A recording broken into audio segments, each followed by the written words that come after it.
কোনো একদিন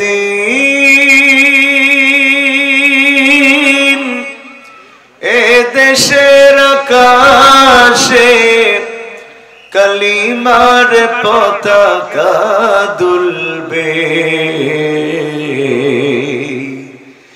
সেদিন সবাই খোদাই বিধান পে দুঃখ বেদনা ভুলবে। কোনো একদিন সেদিন আর রবে না হাহাকার, অন্যায় জুলুম অবিচার, সেদিন আর রবে না হাহাকার, অন্যায় জুলুম অবিচার, থাকবে না অনাচার দুর্নীতি কদাকার, সকলেই শান্তিতে থাকবে। সেদিন সবাই খোদাই বিধান পে দুঃখ বেদনা ভুলবে।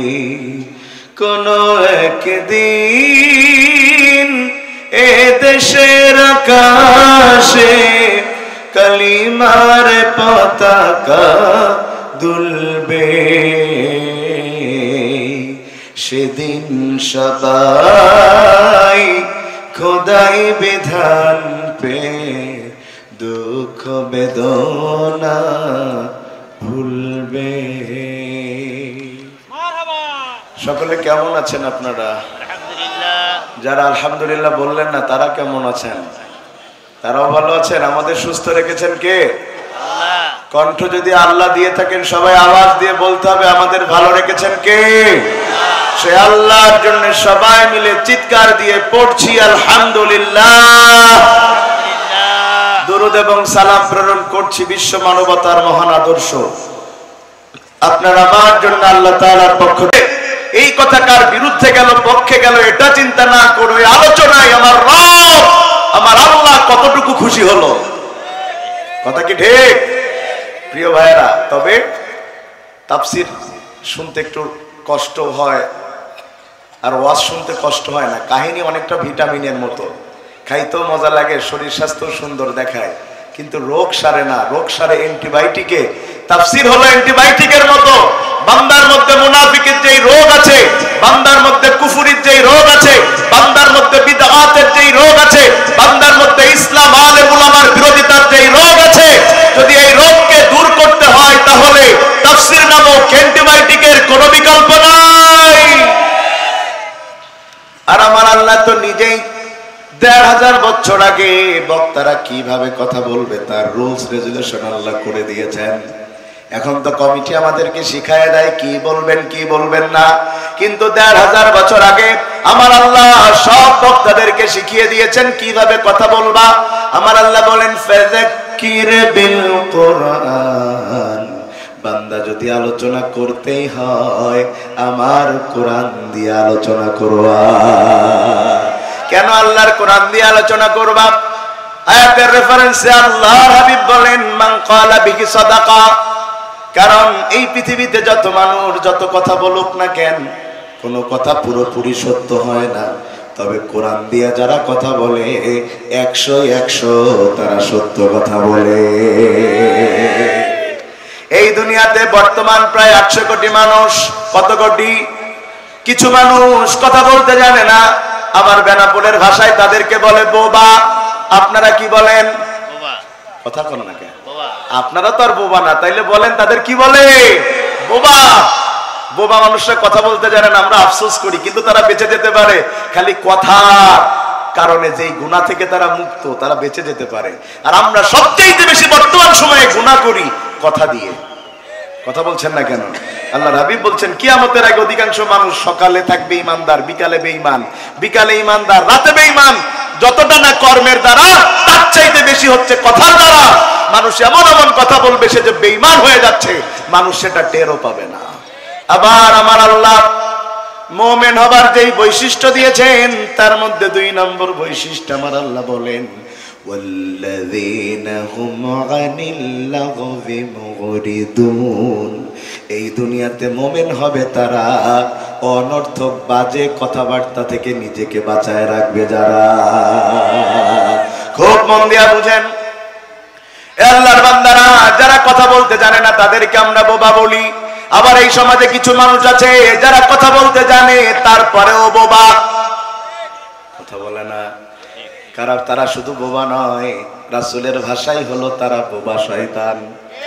চাকরি চলে যেতে পারে, দাওয়াত কমে যেতে পারে, এই জন্য কত মানুষ মুনাফিকি করে চলেছে বিগত বছরগুলো। হক কথা বন্ধ করে দিয়েছে, মসজিদগুলোতে বলে নাই। আইনুদ্দিন আল আজাদ কি সুন্দর করে তাদের সম্পর্কে বলেন, কি হবে আলেম হয়ে ইমাম সেজে মসজিদেতে, যদি পারো সত্য কথা উচ্চ স্বরে না বলিতে। কি হবে আলেম হয়ে ইমাম সেজে মসজিদেতে, যদি পারো সত্য কথা উচ্চ স্বরে না বলিতে। চাকরির ভয় করো যদি ছেড়ে দাও ওই না গদি, চাকরির ভয় করো যদি ছেড়ে দাও ওই না গদি।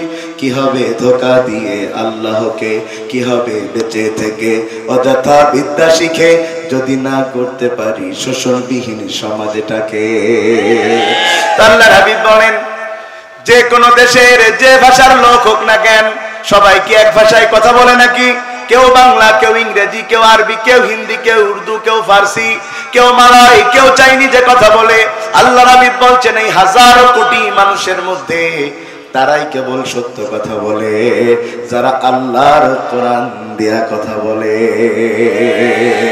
এরপরে আল্লাহর হাবিব কথা এখানে শেষ করলেন না। 2 নম্বর আল্লাহর হাবিব বলেন, আমান হাকামা বিহি আদালা। কোরআন দিয়ে কথা বললে যেমন সত্য কথা হয়, ও আল্লাহর বান্দারা, কোরআন দিয়ে কথা বললে কি কথা হয়?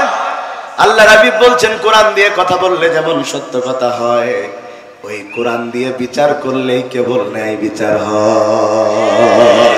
আল্লাহর কসম করে কোরআন হাতে নিয়ে বলছি, ও নতুন হাটবাসী, এই সমাজে যারা কোরআন দিয়ে বিচার করে না, ওরা সব জাহান্নামে যাওয়া লাগবে। ঠিক না? নামাজ যেমন ফরজ, রোজা যেমন ফরজ, হজ করা যেমন ফরজ, আবার আল্লাহ বলছেন ইন্নাল্লাহা ইয়া'মুরু বিল আদলি ওয়াল ইহসান। একইভাবে ন্যায় বিচার করা যেমন ফরজ। যারা ন্যায় বিচার না করে অন্যায় বিচার করেছে, জালিমকে মাজলুম বানিয়েছে, মাজলুমকে জালিম বানিয়েছে, অন্যায়ভাবে আলেমদের হাতে হাত করা ভরিয়েছে, আল্লাহর কসম করে বলছি, আল্লাহর জান্নাতের শুকরান কোশ্চিনকালে ওরা পাবে না, কোশ্চিনকালে ওরা পাবে না। আমান হাকামা বিহি আদালা। এই দুনিয়াতে কেবলমাত্র এই আওয়াজটাই যে এর মতো টানে, ক্লিয়ার হচ্ছে না এখান থেকে, তারাই কেবল ন্যায় বিচার করে, যারা কোরআন দিয়ে বিচার করে। সুবহানাল্লাহ। আপনারা কি আওয়াজ বুঝতে পারতেছেন? তো ঠিকঠাক আসতে বলছেন কেন?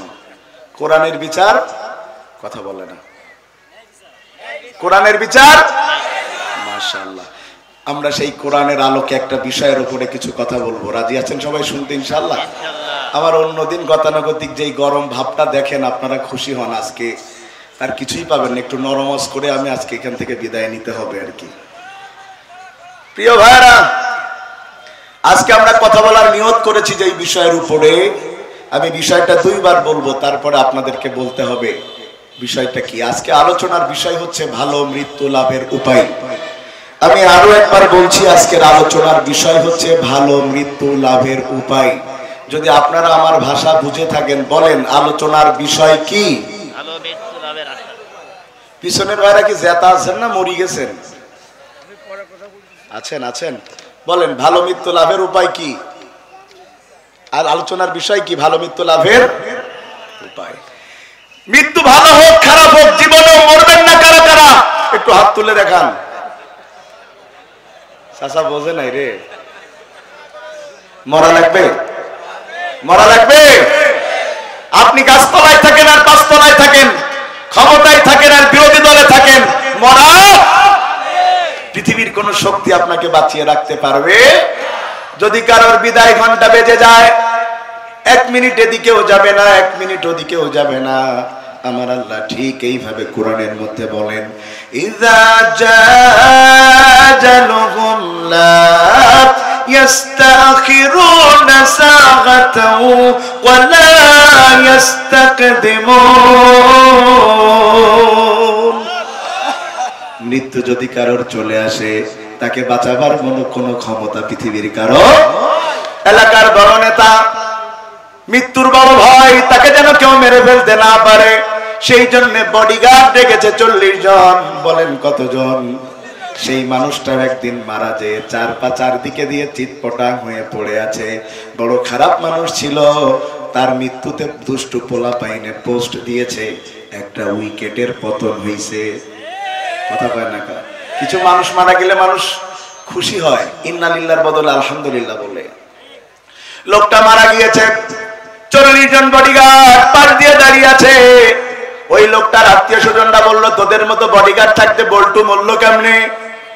ওরা বলল, আমরা তো বডিগার্ড ছিলাম, বডি তো ঠিকই আছে, একটা লোম পর্যন্ত পড়তে দেই নাই, কিন্তু রুহের তো কোনো গার্ড হয় না। যার রুহ সে নিয়ে গেছে, আল্লাহর কসম আমরা টেরও পাই নাই। তার মানে বোঝা গেল বডির গার্ড হয়, রুহের কোনো গার্ড হয় না।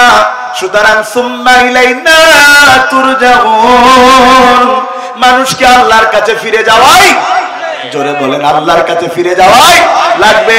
সে যদি লোহার কোন ঘরের মধ্যে নিজেকে আবদ্ধ করে ফেলে, গ্লাসের কোন ঘরে নিজেকে আবদ্ধ করে ফেলে, সেখানে মনে হয় আজরাইল মালাকাল মাউত ঢুকতে পারবে না।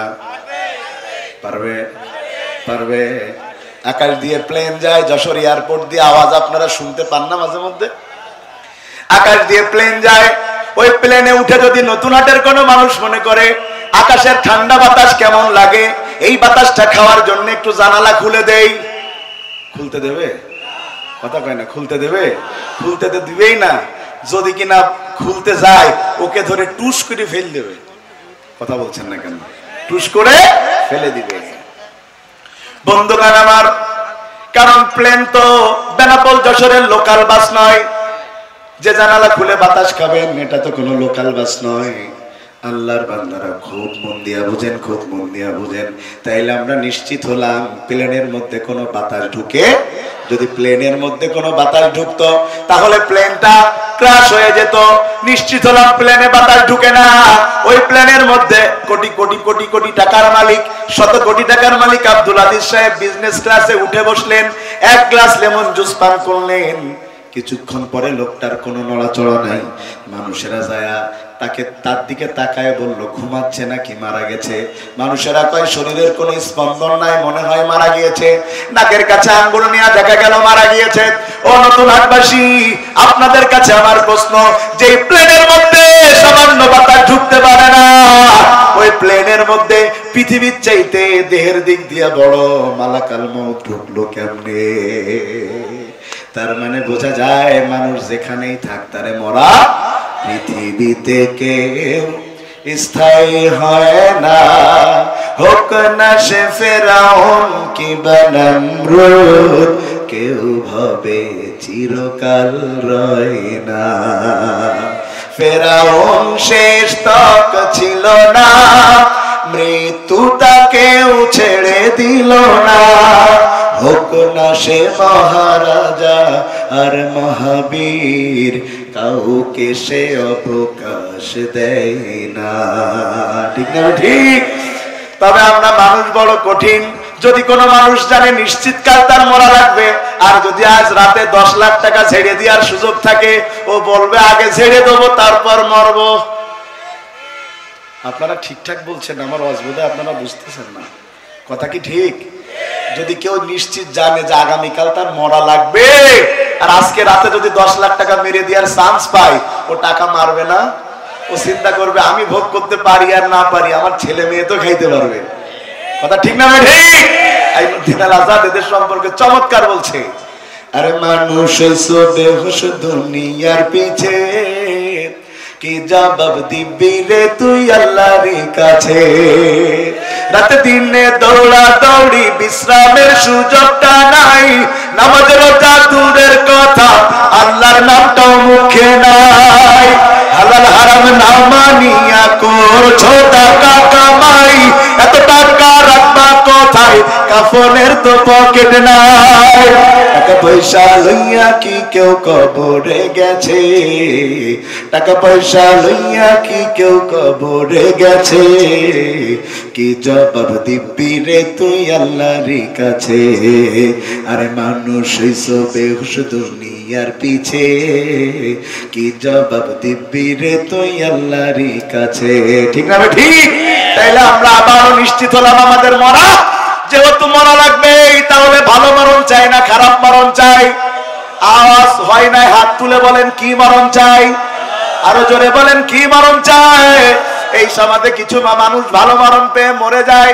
ওরা যখন ভালো মৃত্যু পেয়ে মারা যায় মানুষ তাদের জন্য কাঁদতে থাকে মানুষ তাদের জন্য তাহাজ্জুদ পড়ে দোয়া করে মানুষ তাদের জন্য রোজা রাখে মানুষ তাদের জানাজায় যাওয়ার জন্য জেল খাটতে রাজি কিন্তু জানাজা ছাড়তে রাজি না যেমন আল্লামা সাঈদী কথা ঠিক না ঠিক এত বিপদ জানার পরেও মানুষ জানাজায় গিয়েছে কারণ ছিল আল্লামা সাঈদী ভালো ছিল আবার এই সমাজে কিছু এটাকে আবার রাজনীতি মনে হলো কারণ যদি এই কথা কারোর রাজনীতি মনে হয় তো আপনার বিবেকে কুত্তায় প্রস্রাব করে দিয়েছে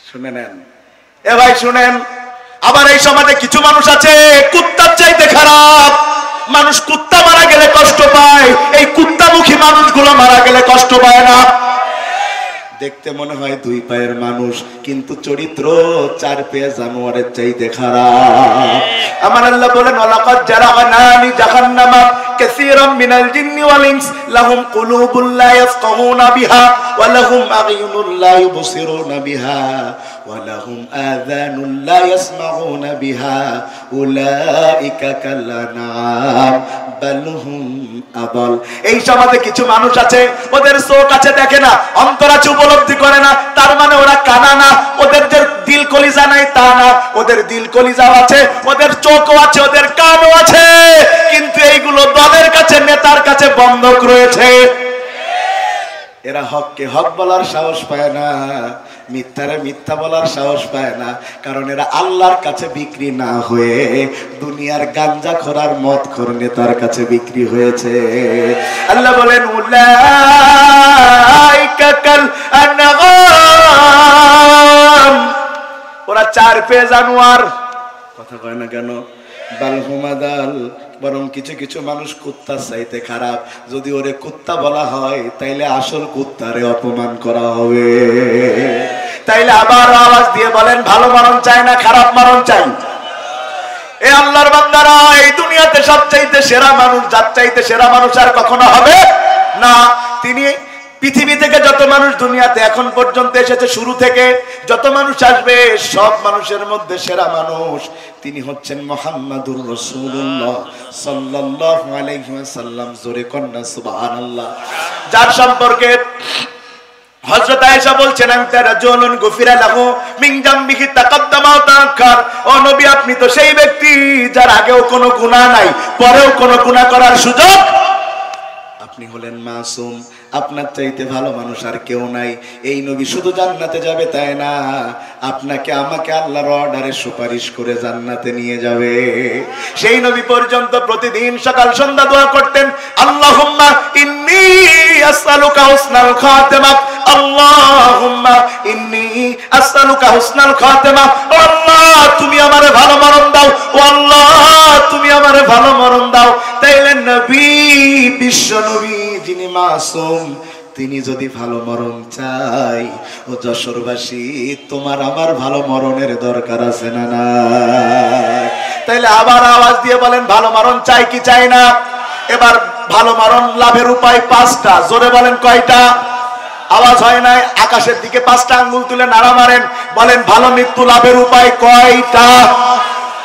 আরো জোরে জোর হলো না আজকে আমরা এই পাঁচটা শুনবো যে ভালো মৃত্যু লাভের উপায় পাঁচটা কিছু সময় দিবেন তো ইনশাআল্লাহ শোনার জন্য এবার বলেন এক নাম্বার বলেন বলেন বলেন বলেন বলেন ভালো মৃত্যু লাভের উপায় এক নাম্বার কয় নাম্বার وعن معاذ بن جبل رضي الله تعالى عنه قال قال رسول الله صلى الله عليه وسلم من كان آخر كلامه لا إله إلا الله دخل الجنة আমি প্রতিটা কথা দলিল দিয়ে বলছি কথা কি বোঝা যাচ্ছে তো ইনশাআল্লাহ আমাদের কথা দলিলের ভিত্তিতে হওয়াই উচিত আল্লাহ রাসূলের জলিল কদর সাহাবী নাম তার মুআয ইবনে জাবাল তিনি বলেন আল্লাহর হাবিব বলেছেন যদি কোনো মানুষ মৃত্যুর সময় একটাবার বলতে পারে লা ইলাহা ইল্লাল্লাহ ওই মানুষটা ভালো মরণ পেয়ে আমার আল্লাহর জান্নাতে চলে যাবে এবার সুবহানাল্লাহ জোরে বলেছে কারণ এত অল্প আমলে যদি জান্নাত পাওয়া যায় কথা কয় না মরার সময় আমার এলাকায় বলে কুইতে কুইতে আপনারা কি বলেন কথা কয় না কা কি বলেন যে খাইতে পাইতেছে না জোর করে খাচ্ছে কুইতে কুইতে কথা ঠিক পায়খানা হচ্ছে না জোর করে কোত মারে কি বলেন আপনারা আছে না কোষ্ঠকাঠিন্য রোগ অনেকের আছে না কোত মারে ভাইরা আমার অনেকে মনে করছেন জীবনে আকাম কুকাম চোর বাটপারি রাহাজানি টেন্ডারবাজি চাঁদাবাজি মানুষ খুন গুম হত্যা ধর্ষণ যা ইচ্ছা করব আর হুজুরের হাদিস অনুযায়ী মরার সময় একটা বার বলবো লা ইলাহা ইল্লাল্লাহ সোজা আল্লাহর জান্নাতে চলে যাব সাতক্ষীরার ভাষায় বলে দেই অতরা গুড় আইছের না তাইলে হাদিসের ব্যাখ্যা কি আমার পুরো ওয়াজ বোঝেন আর না বুঝেন এখন 30 সেকেন্ডে যেই কথা বলবো এটা বুঝলে আজকে ওয়াজের দাবি পূরণ হয়ে যাবে শুনেন যারা মনে করছেন মরার সময় কষ্ট করে একটু লা ইলাহা ইল্লাল্লাহ বলে জান্নাতে চলে যাব তাদেরকে জানায় দেই যার জীবন ইসলাম দিয়ে চলে না ও মরার সময় চেষ্টা করলেও ওর কালেমা জোটে না ভাই ওয়াজ কি বোঝা যাচ্ছে নাকি ভালো করে বুঝেন যার জীবন ইসলাম দিয়ে চলে না সে চেষ্টা করলেও তার কালেমা জুটে যদিও কোনো কারণে জুটে আমার আল্লাহ কয় ওর কালেমা আল্লাহর দরবারে পৌঁছায় না আপনারা ফেরাউনের নাম শুনেছেন ফেরাউনকে চিনেন না ওরে চেহারায় না চেনেন নামে তো চেনেন নামে চিনেন না এই সাতক্ষীরা শহরে ওয়াজ করতেছি আবু জেহেলের কাফের হওয়ার বৈশিষ্ট্য বলছি এক চাচা খেপে গেছে তো চাচা খেপলেন কেন আপনি আমারে বলছেন বললাম চাচা আপনার নাম কি আবু জেহেল বলতেছে তওবা না আবু জেহেল আপনার নাম না তো আপনি খেপলেন কেন পাশ থেকে আর একজন বলে চাচার যা চরিত্র নামে না মিললেও কামে তো মিলে কথা কয় না এই সমাজে আবু জেহেল নামে নাই ফেরাউন নামে কেউ নাই কিন্তু চরিত্র দেখলে বুঝবেন নামে না মিললেও কামে মেলে বরং কিছু কিছু ফেরাউন পিছনের ফেরাউনকে হার মানিয়ে দিয়েছে বন্ধুগণ আমার ফেরাউন সিদ্ধান্ত নিয়েছে মুসা আলাইহিস সালামকে হত্যা করবে কাফেররা একটা সিদ্ধান্ত দুনিয়াতে নেয় আর আমার আল্লাহ একটা সিদ্ধান্ত নেই বলেন তো কার সিদ্ধান্ত জমিনে বাস্তবায়ন হয় আমার আল্লাহ বলেন আমাকারাল্লাহ আল্লাহু খায়রুল মাকিরিন ওরা ষড়যন্ত্র করে আল্লাহ ষড়যন্ত্রের জবাব দেয় কারটা বিজয় লাভ করে ফেরাউন মুসা আলাইহিস সালামকে হত্যা করবে মুসা আলাইহিস সালাম তার লোকজন নিয়ে রওনা দিয়েছে হিজরতের জন্য রওনা দিয়েছে লোহিত সাগরের পাড়ে তারা হাজির হয়ে গেছে এখন নদী পার হবে কেমনে এদিকে তারা জানতে পেরেছে ফেরাউন তাদেরকে ধরার জন্য পিছনে ধাওয়া শুরু করেছে মুসা আলাইহিস সালামের বংশের লোকেরা বড় অধৈর্য ছিল আমাদের মতো আমাদের একটু কিছু হলি বলো মাথায় কাজ করে না যদি পরপর দুবার জ্বর হয় তাহলে আল্লাহ খালি আমারই চোখই দেখে কথা কয় না কা যদি কোনো বছর একটু বৃষ্টি বেশি হয় বলবে আল্লাহ তো আর কোনো কাম নাই বলে না অনেক মুসলমান বলে অধৈর্য এদেশের মানুষ জুলুম সহ্য করে বছরের পর বছর কথা কয় না আর মাজলুমদের দিন আসলে কয় ভালো নাই আগেই ভালো ছিলাম কি বলেন আপনারা ঠিক আছে ভাইরা আমার খুব মন দিয়া শুনেন মুসা নবীর গোষ্ঠীর লোকের সাথে আমাদের বড় মিল আমরাও সামনে আগাই দিয়া পিছন দিয়া দৌড় মারি কথা কয় না সামনে আগাই দিয়া পিছন দিয়া দৌড় মারি নেতা তুমি আগিয়ে চলো আমরা পেছন দিয়ে দৌড় মারলাম বিপদে পড়লে বন্ধুগণ খুব মন দিয়া বুঝেন, খুব মন দিয়া বুঝেন। মুসা আলাইহিস সালামের লোকেরা বলল, মুসা তুমি তো আমাদের ডেকে এনে বিপদে ফেললে, আগে আমরা ফেরাউনের গোলামি করতাম, তাও তো আমাদের মরা লাগে নাই, এখন তো আমাদের মরা লাগবে। কিন্তু মূর্খ উম্মতেরা বোঝে নাই, গোলামির মরণের চাইতে শহীদি মরণের দাম অনেক বেশি। বোঝা দরকার। 100 বছর বিড়ালের মতো বেঁচে থাকার মধ্যে কোনো লাভ নাই, সিংহের মতো 1 ঘন্টা বাঁচতে চাই। কথা ঠিক। আমরা গোলামি চাই না, আমরা আজাদি চাই। আর এই বাংলাদেশের মানুষদের কখনো গোলাম বানিয়ে রাখা যায় না। 71-এ প্রমাণ দিয়েছে, 52-তে প্রমাণ দিয়েছে, বারবার প্রমাণ দিয়েছে আমরা জীবন দিতে রাজি, গোলামি করতে রাজি নই। আজকে পার্শ্ববর্তী দেশ যে অ্যাকশন নিচ্ছে এই দেশকে দখল করে গোলাম বানাবে। শুনে রাখো, আগে কি করেছো আমি জানি না, এখন যদি বাংলাদেশের দিকে চোখ তুলে তাকাও, 18 কোটি জনগণ এক হাতে হাত থেকে দাঁড়িয়ে যাবে, কারণ তোমার ক্ষমতা নেই বাংলাদেশের দিকে চোখ তুলে তাকাতে পারে। কারণ এটা আগের বাংলাদেশ নয়। কষ্ট পাচ্ছেন? মুসা আলাইহিস সালামের লোকেরা বলল, যাই করো তাই করো, নদী পার হওয়ার ব্যবস্থা করো। আল্লাহ কয় চিন্তার দরকার নেই, হাতে লাঠি আছে, আঘাত কর। কাহিনী বলা উদ্দেশ্য না, যেটা বলতে চাচ্ছি এখনই বুঝবেন। আঘাত করলেন, 12টা রাস্তা হয়ে গেল। সুবহানাল্লাহ কয় না? কয়টা রাস্তা হলো? 12টা রাস্তা হয়ে গিয়েছে। তবে ব্রিজের মতো হয় নাই, বরং সাগরের নিচ দিয়ে রাস্তা হয়েছে, শুকনা হয়ে গেছে। আর পানিগুলা পাহাড়ের মতো হয়ে চারপাশে দাঁড়িয়ে গেছে। মুসা আলাইহিস সালাম তার লোকজন নিয়ে পাহাড়ের মতো পানির 2 পাশ দিয়া পানি, নিচ দিয়ে রাস্তা বের হয়ে গেছে। কিছুক্ষণ পরে ফেরাউন সেখানে হাজির। আয়েশা দেখে অটোমেটিক 12টা রাস্তা হয়ে আছে। ফেরাউনের লোকেরা জিজ্ঞাসা করলো, ও খোদা, রাস্তা কি তুমি আগে বানাই রাখছো? ফেরাউন যদিও বানাই নাই, কিন্তু ফেরাউনের স্বভাব ছিল যা করতো ক্রেডিট নিজের ঘাড়ে নিত। আমি করেছি, আমি করেছি, সব আমি। তো কি হয়েছে? কয় আমি বানাইছি। তাইলে ভয় কেন? চলেন নেমে পড়েছে। কিছুক্ষণ পরে যখন পানি উতলা পাতলা চারিদিক থেকে পড়েছে, ফেরাউন এখন একবার সুবানি খায়, আর ফেরাউন একবার মরার কথা বুঝতে পেরেছে, নিশ্চিত মরা লাগবে। ফেরাউন যখন নিশ্চিত হয়ে গেছে আমার মৃত্যু আজকে এখানেই, তখন ফেরাউন কি বলেছে?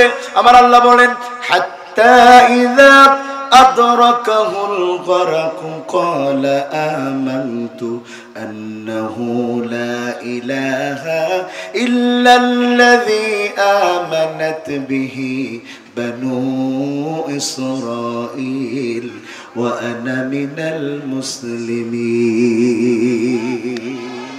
ফেরাউন তখন বলতেছে, আল্লাহ আমি তোমার পরে ঈমান আনলাম, আমি সেই আল্লাহর পরে ঈমান আনলাম যে আল্লাহর পরে বনি ইসরাঈলরা ঈমান এনেছে, আর আমি একজন মুসলমান। কত বড় ফেরাউন! সারা বছর হুজুর পিটায় কয় আমি মুসলমান। ফেরাউন তো 1-2 দিন হুজুর পিটায়নি। এক মুসা আলাইহিস সালামের জন্ম ঠেকানোর জন্য 25,000 পুত্র সন্তানকে হত্যা করেছে। তারপরেও সে বলে মুসলমান। যুগে যুগে ফেরাউনের চরিত্রের যারা হুজুর পিটায়াও মুসলমান দাবি করে তারা। বন্ধুগণ আমার, ফেরাউন যখন এই কথা বলেছে, আমার আল্লাহ কয়ালান, এখন কেন? এখন যে তুমি বেকা হয়ে সোজা হয়ে গেছো, আর কিছু করার নাই, যখন নিশ্চিত বুঝতে পেরেছো, তখন বলতেছ আমি ঈমান আনলাম। অথচ আমি আল্লাহ তাআলা বলে দিচ্ছি তোমার চরিত্র কেমন ছিল। ওয়াকাদ আসাইতা ক্বাবলু ওয়া কুনতা মিনাল মুফসিদিন। অথচ তুমি তো নিজেরে মুসলমান দাবি করছো, তুমি এমন চরিত্রের, তুমি কোরআনও পড়ো, আলেমও মারো। তুমি এই সমাজের মধ্যে যত সন্ত্রাসবাদ, যত জঙ্গিবাদ, সব তোমার বানানো। আল্লাহ কয় এমন মানুষ মুসলমান হতে পারে না যে সকাল শুরু করে কোরআন দিয়া আর রাতের বেলা সেল ভরে ফেলে আলেমদের ফাঁসি দিয়া। ভালো করে বুঝেন আল্লাহর বান্দারা। তাইলে আমরা বুঝলাম এই দুনিয়াতে কেবলমাত্র তারাই মৃত্যুর সময় লা ইলাহা ইল্লাল্লাহ বলে মরতে পারবে যাদের জীবন ইসলাম দিয়া চলবে। কথা কোন ঠিক না বে ঠিক? এই অঞ্চলে জানাজা হয় কি হয় না? জানাজার সালাত কয় তাকবীরে? কথা কয় না কা? কিছু দোয়া দুরুদ পড়া লাগে তো নাকি? অধিকাংশ তো পড়ে না, মুখ বন্ধ করে একতে দেয় তো ভেজাল ইমাম। পারে না তো পড়বে কি? ওটা আপনি মারা গেলেও যারা দাঁড়াবে ওরাও তো আরো পারবে না। কথা কয় না কা? তা চতুর্থ তাকবীর আমরা একটা দোয়া পড়ি, দেখেন তো মিলে কিনা। আল্লাহুম্মা গফিরলি হাইয়িনা ওয়া মাইয়িতিনা ওয়া শাহিদিনা ওয়া গায়বিনা ওয়া সগীরিনা ওয়া কাবীরিনা ওয়া যাকারিনা ওয়া উনসানা আল্লাহুম্মা মান আহইয়াইতাহু মিন্না ফাআহইহি আলাল ইসলাম ওয়া মান তাওয়াফাইতাহু মিন্না ফাতাওয়াফাহু আলাল ঈমান। অর্থ তো বুঝেন নাই, দোয়ায় অনেকে পারে না, তো অর্থ পারবে কি? অনেকে দোয়া জানে, অর্থ জানে, অনেকে হুজুরও তো জানে না। শামিন হামজা ভাই ওয়াজ করলেন যে এক হুজুর নাকি 24 বছর ধরে ইমামতি করে আর একই দোয়া করে, রব্বি হাবলি মিনাস সালিহিন। এক যুবকের একটু মনে কিউরিসিটি জাগলো যে একই দোয়া হুজুর করে, অর্থটা কি? হুজুরটা জিজ্ঞাসা, হুজুর কয় আমি তো খালি দোয়া জানি, অর্থ জানি না। ও বেটা চলে গেছে থানার ইমামের কাছে, যায় কয় এই দোয়াটা আমার হুজুর করে, কি অর্থ? হুজুর কয় যে আমার নেক সন্তান দান করো আল্লাহ। সে আবার আগের হুজুরের কাছে রিটার্ন এসে বলে, হুজুর আপনার ছেলে মেয়ে কটা? কয় 14টা। কয় দোয়া না বুঝে, দোয়া যদি আরো 24 বছর চলে আরো 14টা হয়ে যাবে, ফুটবল টিম একটা আপনার বাড়িতেই হয়ে যাবে, বাড়িতে আর বাইরের তার কোনো প্লেয়ার লাগবে না। কি বলেন আপনারা? তাহলে অর্থ কি বোঝা লাগবে? কি বলি আমরা শেষের অংশে, আল্লাহুম্মা মান আহইয়াইতাহু মিন্না ফাহিহি আলাল ইসলাম। ও আল্লাহ, যদি আমাদের বাঁচায় রাখো তাইলে আমাদেরকে ইসলামের উপরে বাঁচায় রাখো, আর যদি মরণ আমাদেরকে দিবা অবশ্যই তাহলে ঈমানের উপরে মরণ দিও। তাইলে বোঝা গেল জীবন যদি ইসলাম দিয়ে না চলে, মরার সময় কালেমা জুটে। এবার বলেন ইসলাম মানা লাগবে? এরে আওয়াজ হয় না, জোরে বলেন লাগবে। ইসলাম মানবেন 133, ইসলাম মানবেন 100। এর আওয়াজ কানে আসে না, জোরে বলেন 100, আরো জোরে বলেন 100, 100, 100।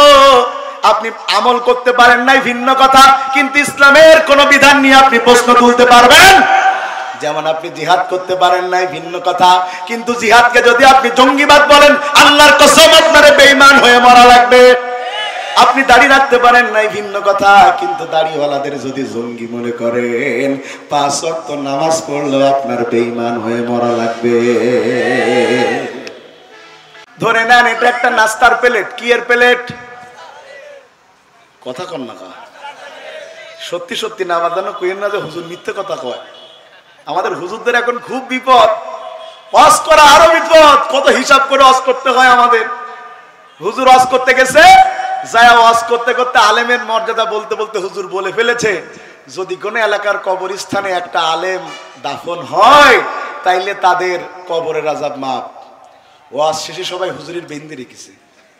হুজুর বলছে আমার বেঁধে রাখলেন কেন? বলছে হুজুর আপনি যেই ফজিলতের ওয়াজ করেছেন, যদি কোনো কবরস্থানে একটা আলেমের মাটি দেয়া যায় সবার গুনাহ মাপ।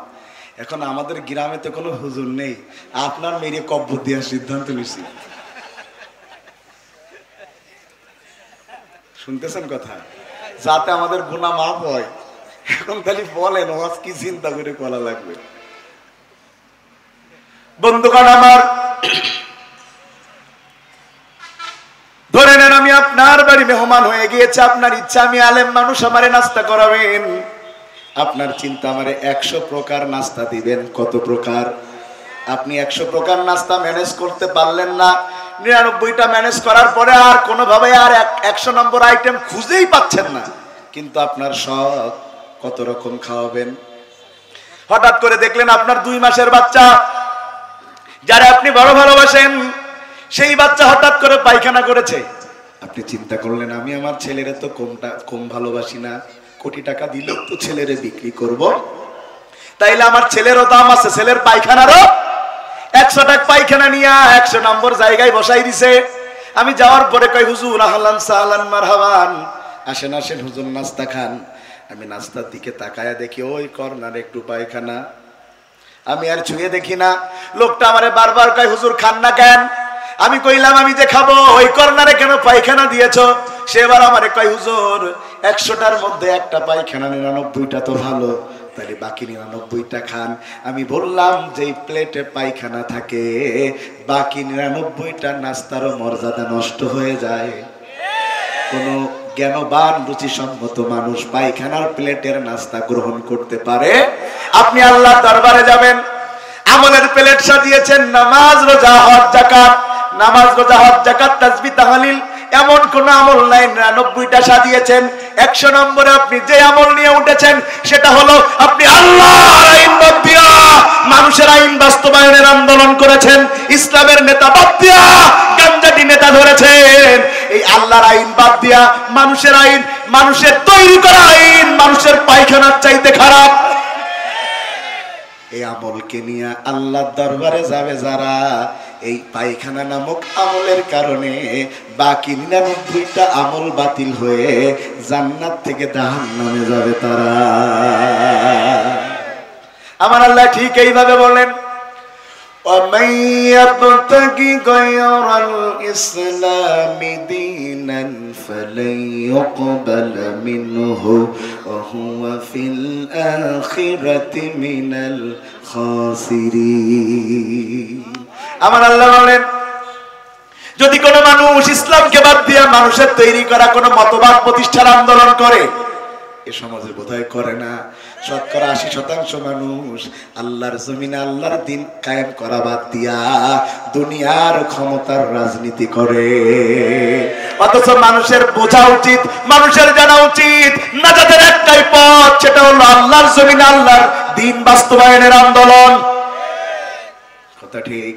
খুব মন দিয়া বুঝেন, ইসলাম ছাড়া অন্যটা মানবে যারা, তাদের কোন আমল আল্লাহর দরবারে কবুল। এরপরে আল্লাহ বলেন, আলিয়াউমা আকমালতু লাকুম দীনাকুম ওয়া আতমামতু আলাইকুম নি'মাতি ওয়া রাদিতু লাকুমুল ইসলাম দীনা। সুবহানাল্লাহ বলেন। আল্লাহ বলছেন আমি দ্বীনকে পরিপূর্ণ করে দিয়েছি, দ্বীনের মধ্যে কোনো কম নাই। এর এই কথা বলে এবার আল্লাহ বলছেন, ইয়া আইয়ুহাল্লাযীনা আমানু দুখুলু ফিস সিলমি কাফা। সুতরাং ঈমানদার ইসলামে কম প্রবেশ করলে হবে না, পুরোটাই প্রবেশ করা। তাইলে 1 নম্বর পয়েন্ট আমরা কি জানলাম? 1 নম্বর পয়েন্ট আমরা জানলাম মৃত্যুর সময় যারা লা ইলাহা ইল্লাল্লাহ বলবে তারা আল্লাহর জান্নাতে যাবে। আর লা ইলাহা ইল্লাল্লাহ বলতে পারার শর্ত হচ্ছে জীবন চালাতে হবে ইসলাম দিয়া। ভালো মৃত্যু লাভের উপায় 2 নাম্বার। বলেন কয় নাম্বার? ভালো মৃত্যু লাভের উপায় 2 নাম্বার। এই দুনিয়াতে ভালো মৃত্যু পেয়ে আল্লাহর জান্নাতে যাবে তারা আল্লাহর জমিনে আল্লাহর দ্বীন কায়েমের আন্দোলন করতে যে মৃত্যু বরণ করে কবরে যাবে যারা, শহীদ হয়ে আল্লাহর জান্নাতে প্রবেশ করবে তারা। শহীদ যারা তাদের ভালো মৃত্যু এমন, আমার আল্লাহ বলেন শহীদরা শুধু মরে না তাই জান্নাতে যায় না, তার মানে যদি কেউ আল্লাহর রাস্তায় শহীদ হয় বিনা হিসাবে সে আল্লাহর জান্নাতে চলে যায়। জোরে কন্যা সুবহানাল্লাহ। অনেকে মনে করতে পারেন মিছিলের সামনে দাঁড়ালেই বোধহয় আমারে গুলি করে দেবে, সবার আগে আমি মরবো। না, মিছিলের আগে দাঁড়ালেই শহীদ হওয়া যায় না। শহীদ হতে গেলে আল্লাহ তাআলার পক্ষ থেকে কবুলিয়াত লাগে। যারা একটু বুদ্ধিমান তারা মাঝখানে দাঁড়ায়, গুলি হয় সামনেতে করবে না পেছনতে করবে, মাঝখানে তো আগে করবে না। কথা কয় না কা? তুমি কি মনে করেছো মিছিলে দাঁড়ালেই শহীদ হয়ে যাবা? না। ইসলামের বড় সেনাপতি নাম তার খালেদ বিন ওয়ালিদ, যাকে আল্লাহ সাইফুল্লাহ বলে ডেকেছে, এমন কোন যুদ্ধ নাই যেই যুদ্ধে সে জয়লাভ করে নাই। মানুষটা মারা যাচ্ছে বিছানায়, তখন তার কান্না, চোখ ফেটে পানি বের হচ্ছে। লোকেরা বলল কাঁদো কেন, কি হয়েছে তোমার? বলে আমার কি অবস্থা দেখো, প্রত্যেক যুদ্ধে আমি জয়লাভ করেছি, আমার পুরা শরীরে জিহাদের ক্ষত বিক্ষত দাগ, অথচ আমার মরণ হচ্ছে বিছানায়। তার মানে বোঝা যায় ময়দানে গেলেই শহীদ হওয়া যায় না, কবুলিয়াত লাগে কার? আমার আল্লাহ বলেন হুয়া জাতাবাকুম ওয়া মা জাআলা আলাইকুম ফিদ্দীনি মিন হারাজ। দ্বীনের কাজ করতে গেলে কবুলিয়াত লাগে কার পক্ষ থেকে? যাকে তাকে আল্লাহ শহীদ বানায় না। হেদায়েত বড় কঠিন জিনিস। অনেককে মেরে মেরে আল্লাহর রাস্তায় নামাজে নিয়ে যায় না, আবার অনেককে ফাঁসির মঞ্চে তুলেও আল্লাহর রাস্তা থেকে সরানো যায় না। কারণ একজনের কপালে হেদায়েত আছে আর একজনের কপালে হেদায়েত। এই যে শুরুতে আমি বলেছি মাই ইয়াহদিহিল্লাহু ফালা মুদিল্লা লাহু ওয়া মাই ইউদ্লিল ফালা হাদিয়া লাহু। খুব মন দিয়া বুঝেন, আমাদের অঞ্চলে পাট গাছ হয় না? পাট পাট পাট হয়। পাট শাক খান আপনারা? খাইতে তো মজাই লাগে, কি বলেন?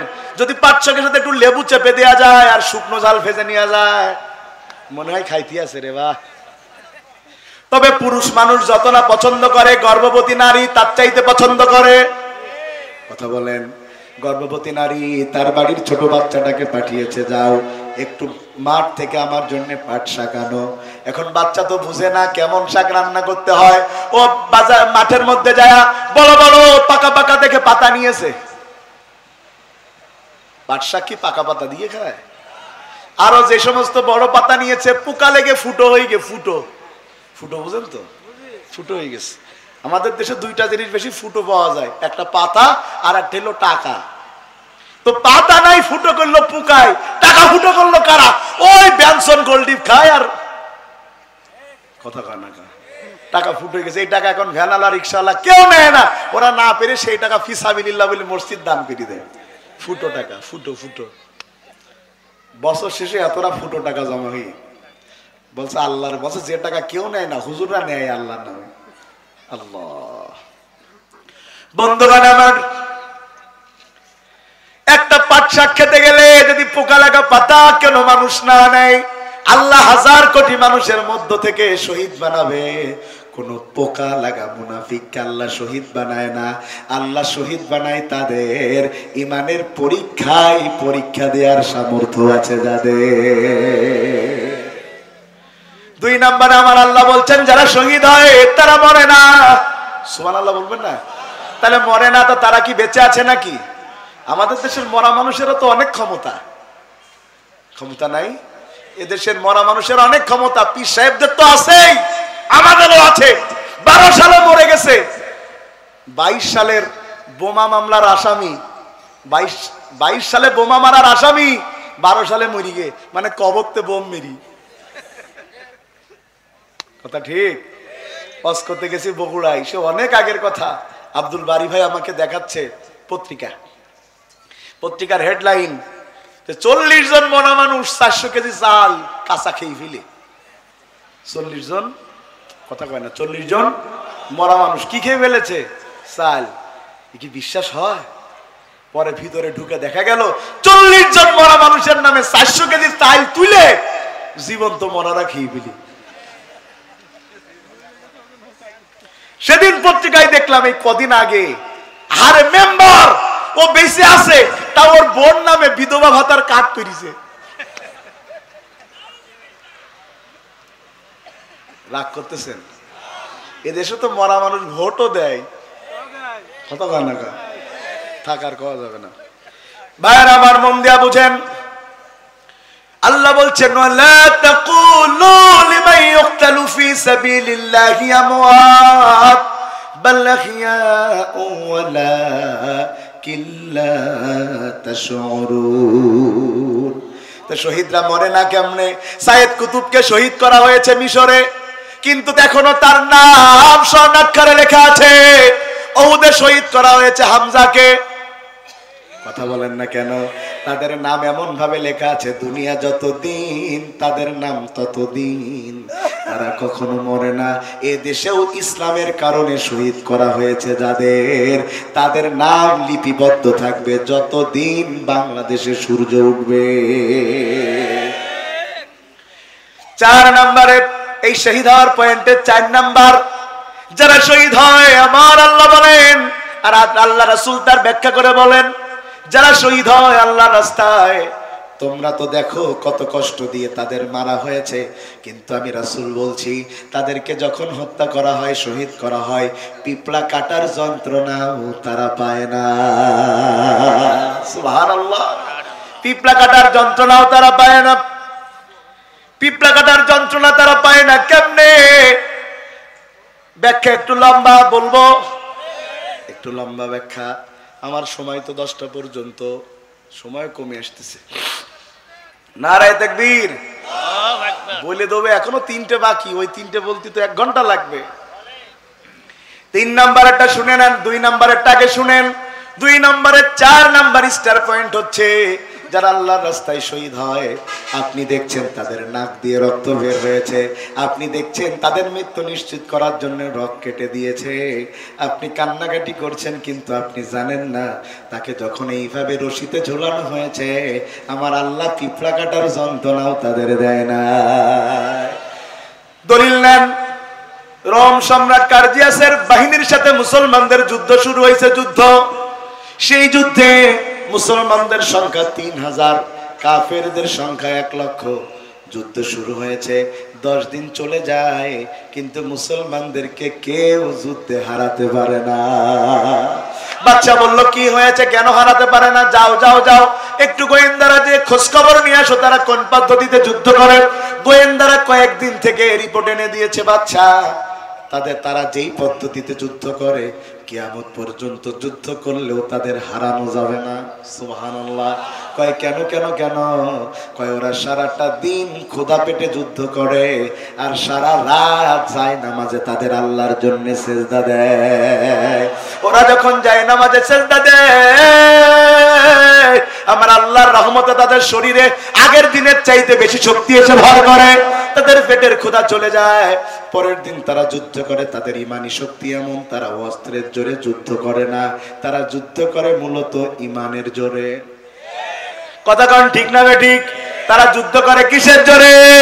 এই জন্য তো হাজার অত্যাচারের পরেও, হাজার নির্যাতনের পরেও ইসলামী আন্দোলনের নেতা কর্মীদেরকে ঠেকানো যায় নাই, বরং যত বাদ দিয়েছে তত বাদ ভেঙে জোয়ারের সৃষ্টি হয়েছে। শুনেন, আপনি ইসলামে যত বাদ দিবেন বাদ দিতে পারবেন, কিন্তু যেদিন এই বাদ ভেঙে যাবে, বাদ ভেঙে যাবার কারণে এত জোরে স্রোত হবে যারা বাদ দিয়েছে তাদের 14 গোষ্ঠীরে উড়ায়া ওপারে পাঠায় দেবে। খুব মন দিয়া বুঝেন, খুব মন দিয়া বুঝেন। কখনো ইসলামের রাস্তায় বাদ দিতে হয়? জোরে বলেন, ইসলামের রাস্তায় বাদ দেওয়া যায় না। সাময়িক ভাবে দেওয়া গেলেও আল্লাহ যখন বাদকে একবার খুলে দেয় 14 গোষ্ঠীকে আল্লাহ নির্বংশ করে ছেড়ে দেয়। বন্ধুগণ আমার, বাদশা বলল ওদের ঈমান এত বেশি। কয় হ্যাঁ, কয় ওদের একজনের ঈমান পরীক্ষা করতে চাই, ধরে নিয়ে আসো। 15-20 জন যাও। ওই 15-20 জন ডাক দিয়ে বলছে, বাদশা যদি 15-20 জন যে ধরা লাগে তাহলে তুমি যাও, তুমি যাও। বাদশা বলছে আমি যাবো মানে? বলছে হ্যাঁ, 15-20 জন পাঠাবা ধরার জন্য ওদেরকে। যদি একজন দেখে নারায়ে তাকবীর বলে একটাও বাড়ি হিতে পারবো না। সুবহানাল্লাহ। কয় না বলে তাইলে কয়জন গেলে একজনকে ধরে আনা যায়? কয় 10,000 দিলে হয়, যাওয়া যায়। সুবহানাল্লাহ। কয় না বলে একটারে যদি ধরতে 10,000 লাগে তাইলে যুদ্ধ করে লাভ কি? কিন্তু বাদশার বড় জিদ উঠেছে, কয় যে না, যা ধরে নিয়ে আয়।